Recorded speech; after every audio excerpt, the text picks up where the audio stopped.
दोस्तों 500 यात्रा चैनल में आपका स्वागत। आज हम जो टॉपिक पढ़ने वाले हैं वो है 1857 की क्रांति, 1857 का स्वतंत्रता संग्राम और लेसन का नाम है विद्रोही और राज, कक्षा 12, लेसन नंबर 10। अब इसकी हम डिटेल्स पढ़ेंगे आगे। सबसे पहले पढ़ेंगे हम 1857 की स्वतंत्रता संग्राम, एक संक्षिप्त विवरण या उसकी पृष्ठभूमि।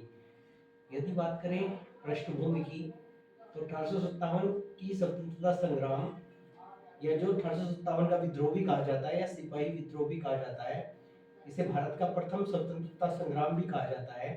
भारत के इतिहास में एक महत्वपूर्ण घटना थी।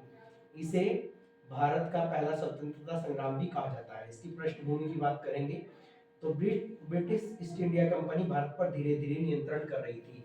देखो, प्लासी के युद्ध के बाद जब 1757 में प्लासी का युद्ध हुआ तो उसके बाद ब्रिटिश ईस्ट इंडिया कंपनी का लगभग नियंत्रण हो गया और बक्सर के युद्ध से वो बिल्कुल स्थायी हो गई। इसके बाद अगले लगभग 190 साल तक कोई बोलने वाला नहीं रहा, 100 साल के आसपास तक। लेकिन उसके बाद कुछ लोगों ने, संथाल विद्रोह ने इसकी पृष्ठभूमि तैयार की कि अंग्रेजों के खिलाफ बोला जा सकता है। तब जाके धीरे धीरे कुछ विद्रोह था जो निकल के सामने आया। इसका आगे है, सामाजिक, धार्मिक, राजनीतिक एवं आर्थिक शोषण से भारतीयों में असंतोष बढ़ रहा था। देखो, 1857 की क्रांति के 4 कारण आएंगे और चारों कारण में से ये अलग अलग प्रकार के कारण भी होंगे।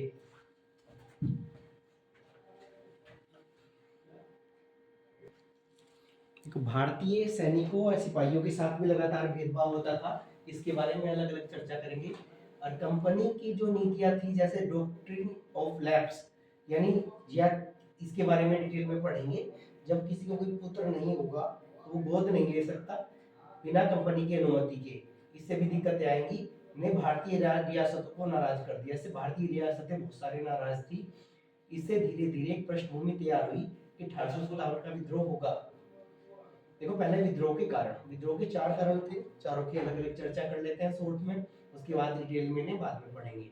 पहला था राजनीतिक कारण। राजनीतिक कारणों में सबसे पहला आएगा डलहौजी की राज्य हड़प नीति या डॉक्ट्रिन ऑफ लैप्स, यानी जिन राजाओं के कोई पुत्र नहीं होता था उनकी रियासत कंपनी में मिला दी जाती थी। इसी के आधार पर 3 प्रमुख रियासतों को कंपनी में मिलाया गया, जिसमें झांसी, सतारा और नागपुर जो इसका शिकार बनी।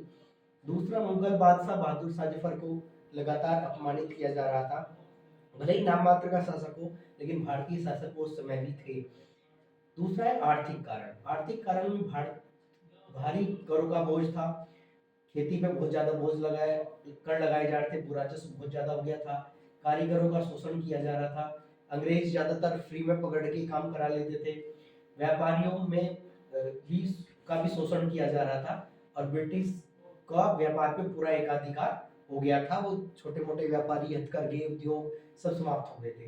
किसानों की हालत खराब थी। मैंने अभी कहा, बुरा राजस्व भी काफी लगाया जा रहा था। उसके बाद ये बहादुर शाह जफर है, इनका जिन्हें अपमानित किया गया था और जो भारत के उस समय शासक भी थे, और दिल्ली से इस विद्रोह का जो इन्होंने नेतृत्व भी करेंगे। जब क्रांति का प्रारंभ मेरठ से होगा तो ये विद्रोह का नेतृत्व भी करेंगे। विद्रोह के आगे के जो कारण बचे वो बचे सामाजिक और धार्मिक कारण।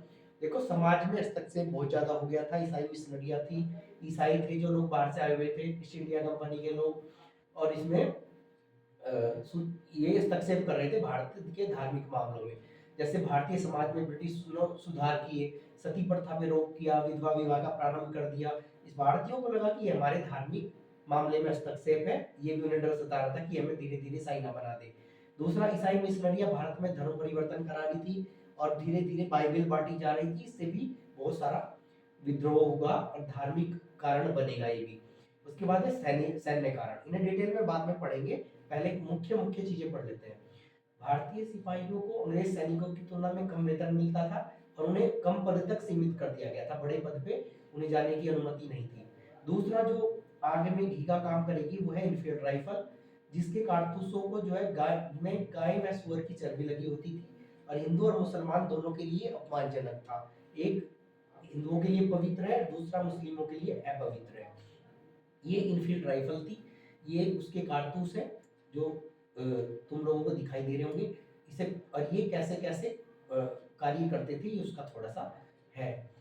जैसे फिर इसे सील को खोलना है, फिर पाउडर निकालना है, इसमें आगे से भरना है और फिर सरिये से अंदर करके फिर उसे विस्फोट करना है। ये सारे तरीके आएंगे। विद्रोह की शुरुआत जो हुई उसकी वो हुई 10 मई 1857 को मेरठ से। ये इसका प्रमुख कारण बनेगा विद्रोह की शुरुआत होने का। सबसे पहले 85 सिपाहियों ने कारतूसों के उपयोग से इनकार कर दिया और उन्हें जेल में डाल दिया गया। इसके बाद मेरठ से विद्रोह प्रारंभ हो गया। एक्चुअल में विद्रोह की शुरुआत तो वहीं से हो जाती है जब मंगल पांडे को फांसी दे दी जाती है। सिपाही सबके सब चाह रहे थे कि कोई कारण मिले और कारण उन्हें मिल गया। जैसे ही खबर पहुंची मेरठ छावनी में 10 मई को, तो दोपहर बाद वहां के सिपाहियों ने विद्रोह कर दिया। सिपाही वहां से दिल्ली पहुंचते हैं और दिल्ली पहुंच के बहादुर शाह जफर को भारत का सम्राट घोषित कर देते हैं। ये विद्रोह के प्रमुख नेता थे, यहीं तक करेंगे, आगे अलग अलग डिटेल में बाद में पढ़ेंगे। जैसे विद्रोह के प्रमुख नेता कौन कौन से थे? दिल्ली में बहादुर शाह जफर को ने नेतृत्व किया, जो उस समय भारत के तत्कालीन सम्राट थे। झांसी में रानी लक्ष्मीबाई ने विद्रोह का नेतृत्व किया। कानपुर में नाना साहब ने किया पहले, फिर तात्या टोपे ने। वैसे मराठी थे तात्या टोपे, लेकिन उनके सेनापति थे, उन्होंने कानपुर से विद्रोह का नेतृत्व किया। लखनऊ से बेगम हजरत महल ने किया, जो वाजिद अली शाह की बेगम थी, और बिरजिस कद्र इनके जो पुत्र थे, बाद में वो संभाल लेंगे कमान। बरेली से खान बहादुर खान ने नेतृत्व किया, बिहार से कुंवर सिंह। इन्हीं का नाम आता है, बाकी का नाम कम आता है, इनका याद कर लेना ढंग से। उसके बाद ये झांसी की रानी है, इनका नाम बचपन का नाम मणिकर्णिका था, इसके बारे में थोड़ा सा देख लेंगे। इन्होंने नेतृत्व किया था झांसी से। कानपुर में नाना साहब जी ने नेतृत्व किया था। ये तात्या टोपे जी थे जिन्होंने बाद में नेतृत्व संभाला। ये खान बहादुर खान जी हैं जिन्होंने बरेली से नेतृत्व किया था। ये बेगम हजरत महल है जिन्होंने नेतृत्व किया था लखनऊ से। और ये कुंवर सिंह है, वीर बाबू कुंवर सिंह, इन्होंने भी नेतृत्व की कमान संभाली थी बिहार से, आर्य से। फिलहाल यहीं तक करते हैं। आपका बहुत बहुत धन्यवाद आप लोगों का। बाकी नेक्स्ट वीडियो में करेंगे। बहुत बहुत धन्यवाद।